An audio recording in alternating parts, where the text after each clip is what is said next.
Mesdames et messieurs, merci d'être présents à ce rendez-vous de l'information sur Ecclesia TV. Voici les titres. Le dimanche 16 avril dernier, l'Église catholique universelle a célébré la fête de la Divine Miséricorde dans le diocèse de Katiola. Les fidèles chrétiens des 5 communautés villageoises et ceux du centre paroissial de Niediekaha l'ont célébré de façon particulière. Et puis diocèse de Bandunkou, dans le cadre de leur rencontre en prélude à la célébration de la Journée nationale des détenus, les secrétaires exécutifs et responsables laïcs diocésains de la commission Justice, Paix et Environnement ont reçu une formation en entrepreneuriat le samedi 15 avril dernier. La célébration des vœux perpétuels est un moment de grâce pour tout institut religieux. Le dimanche 16 avril dernier, les sœurs de la congrégation Notre-Dame de la Paix ont béni le nom du Seigneur pour l'engagement définitif de leur consoeur, sœur Eugénie Vicky Corinne Galou Nkumo, au sein de leur famille religieuse. Les détails avec Morel Poti. Archidiocèse d'Abidjan, par la profession perpétuelle des conseils évangéliques de chasteté, de pauvreté et d'obéissance à vivre en communauté, sœur Eugénie Vicky Corinne Galou Nkumo s'est définitivement engagée à suivre le Christ dans la barque des sœurs Notre-Dame de la Paix. Les vœux perpétuels surviennent au bout de la 6e, 7e année de vœux. L'Église, dans sa grande méthodologie, donne des étapes dans l'engagement à la vie religieuse. Alors, dans notre famille religieuse, on s'engage d'abord pour une année. Pendant cette année, la sœur expérimente tout ce qu'elle a appris au noviciat. Elle observe les sœurs l'observent. Elle aime Jésus, Jésus l'aime. Et à la fin de cette première année, elle est libre de demander à partir ou à rester. Quand elle demande à rester, elle sollicite les vœux pour 2 années. Au bout de la 2e année, elle peut demander à partir ou à rester, ou la congrégation peut lui demander de partir ou de rester. À la fin donc de ces 3 ans, 1 an plus 2 ans, la sœur fait les vœux pour 3 ans. Et à la fin de ces 3 années, la sœur, si elle veut rester, demande à s'engager définitivement. C'est à la paroisse Saint-Thomas d'Agbon, dans son village, que sœur Corinne a voulu que la supérieure générale de sa congrégation, la révérende mère Christiane Bakar, ses consoeurs, les prêtres, ses connaissances et les autorités religieuses, politiques, administratives et coutumières viennent célébrer cet événement présidé par son éminent Jean-Pierre Cardinal Coutois, archevêque métropolitain d'Abidjan.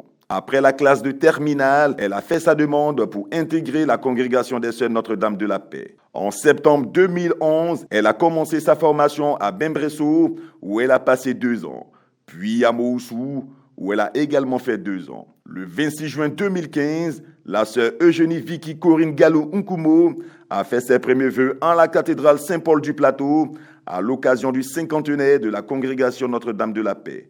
Elle a par la suite effectué une formation de 3 ans spécialisée en couture enfants et robes de mariée. En septembre 2019, elle a été affectée à Abadjan-Kouté comme professeure de couture au Collège Notre-Dame de la Paix. Depuis 2021, elle est commerciale et responsable de la boutique religieuse à Trècheville. Lorsqu'elle est venue me voir pour solliciter la paroisse pour la vente de ses produits, avant de partir, elle m'a dit le 16 avril 2023, j'aurai mes vœux perpétuels à Agbo. Mais si Dieu pouvait t'envoyer sur cette paroisse pour être le curé et organiser cette fête, ça serait une grande joie. Mais je lui ai dit, il y a des curés là-bas. Non, quand je te vois là, je pense que toi, si tu viens là-bas, tu as bien organisé. En juin 2022, nous partons aux affectations. On me nomme curé de Saint-Thomas d'Abidjan.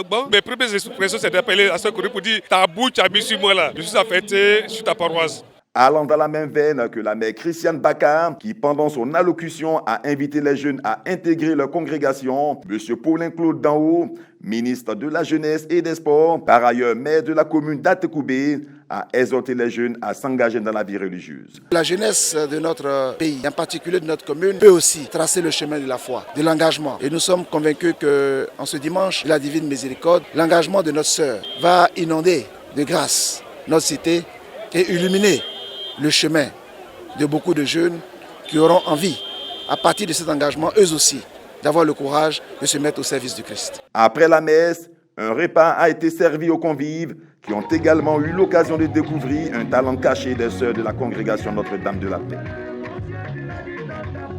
Toujours le dimanche 16 avril dernier, dimanche de la Divine Miséricorde, en présence des autorités administratives et coutumières, les chrétiens catholiques de Niediekaha ont célébré leur fête patronale dans la ferveur après la neuvaine à la Divine Miséricorde qui a été faite de façon tournante dans les familles. Témoin de l'événement, Serge Alain Thiémon, correspondant local RNC, commentaire Maria Bissier. Diocèse de Katiola, paroisse Divine Miséricorde de Nédié-Kaha, procession en fanfare, chant d'action de grâce, danse. Après 9 jours de prière collective, à travers la neuvaine à la Divine Miséricorde, organisée de façon tournante dans les familles du village, les fidèles chrétiens des 5 communautés villageoises, ceux de la paroisse mère et ceux de la diaspora, ont célébré la fête patronale paroissiale en la solennité de la Divine Miséricorde le dimanche 16 avril dernier. La célébration eucharistique a été officiée par le révérend père Germain Calari, qui, pendant sa prédication, a fait l'historique de cette solennité qui vient clôturer l'octave de Pâques. Elle a été instaurée le 30 avril 2000 par le pape Jean-Paul II. S'agissant du sens de la divine miséricorde, le Père a expliqué que Jésus a révélé à sœur Faustine son intense désir de donner au monde sa miséricorde et qu'elle soit solennellement célébrée le 2e dimanche de Pâques. Le prédicateur a aussi exhorté les fidèles à être épris de miséricorde en faisant des exercices comme les œuvres de miséricorde corporelle, c'est-à-dire nourrir l'affamé, donner à boire à celui qui a soif, accueillir l'étranger, visiter les prisonniers et les malades, et les œuvres de miséricorde spirituelle, être vigilant, conseiller ceux qui sont dans le doute, enseigner les ignorants, avertir les pécheurs, consoler les affligés, pardonner les offenses, prier Dieu pour les vivants et les morts. La célébration a également été marquée par une vente aux enchères d'objets religieux visant à recueillir des fonds pour l'achèvement des travaux de construction du nouveau presbytère. J'ai eu le tableau de Divine Miséricorde. La fête de charité fait beaucoup pour moi. Parce que quand on fait une fête de charité, je m'en sors avec beaucoup de grâce. Et en même temps participer aussi à la construction du presbytère. C'était une joie de participer à cette fête de charité et de porter mon soutien à la contribution de la construction de cette paroisse. Et puis, pour terminer, le samedi 15 avril dernier, les secrétaires exécutifs et responsables laïcs diocésains de la commission Justice, Paix et Environnement ont été formés à l'entrepreneuriat dans le cadre de leur rencontre précédant la 13e édition de la Journée des détenus, célébrée dans le diocèse de Bondoukou. On fait le point avec Frédéric Monet, commentaire Maria Bissier. Présent dans le diocèse de Bondoukou, du vendredi 14 au lundi 17 avril dernier, les responsables laïcs de la commission Justice, Paix et Environnement se sont retrouvés à l'occasion de la 13e édition de la Journée nationale des détenus. Les différents secrétaires exécutifs généraux diocésains et laïcs ont débuté leur première journée par une célébration eucharistique présidée par le père Maximin Lucienda et concélébrée par d'autres prêtres. Après cette messe, les participants ont eu droit à une formation placée sous le thème « Conception et coordination des projets pour les commissions diocésaines » animée par le père Maximin Lucienda, directeur de l'Institut d'économie et de gestion à l'UCAO. On met des stratégies en place pour répondre aux besoins et aux attentes de nos chrétiens, de nos populations. Et quand on parle de développement humain intégral, c'est ça, c'est-à-dire de l'homme et de tout homme, c'est-à-dire on ne trie pas. Le formateur a indiqué aux participants les procédures à suivre dans la présentation d'un projet en vue d'obtenir un financement en un temps record. Dans l'après-midi du samedi, s'est tenu un atelier autour du thème « Autonomisation économique et sanitaire de la femme détenue » animé par la sœur Emmanuelle Annelone de la communauté des Béatitudes, présidente fondatrice de l'ONG Ivoire et Sourire. Et l'habitude fait que si vous regardez dans les kits qu'on va préparer, on n'a pas mis de conserve.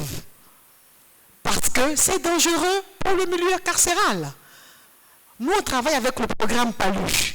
Chaque année, le programme PALU a dans son programme, il a dans son programme de déposer des moustiquaires dans les prisons. Mais elle ne peut pas le faire parce qu'ils peuvent prendre ça pour fuir ou pour se pendre. Donc les moustiquaires qui sont déposés dans nos maisons d'arrêt sont spécifiques pour les infirmiers ou le médecin. La journée du samedi 15 avril dernier s'est terminée par des discussions entre les différents responsables de la dite commission, au cours desquelles ils ont partagé des expériences vécues sur le terrain et proposé des perspectives pour une commission justice, paix et environnement plus aguerrie et apte à relever les défis. Point final à cette édition d'information. Merci de l'avoir suivi, que je veille sur nous. À très bientôt.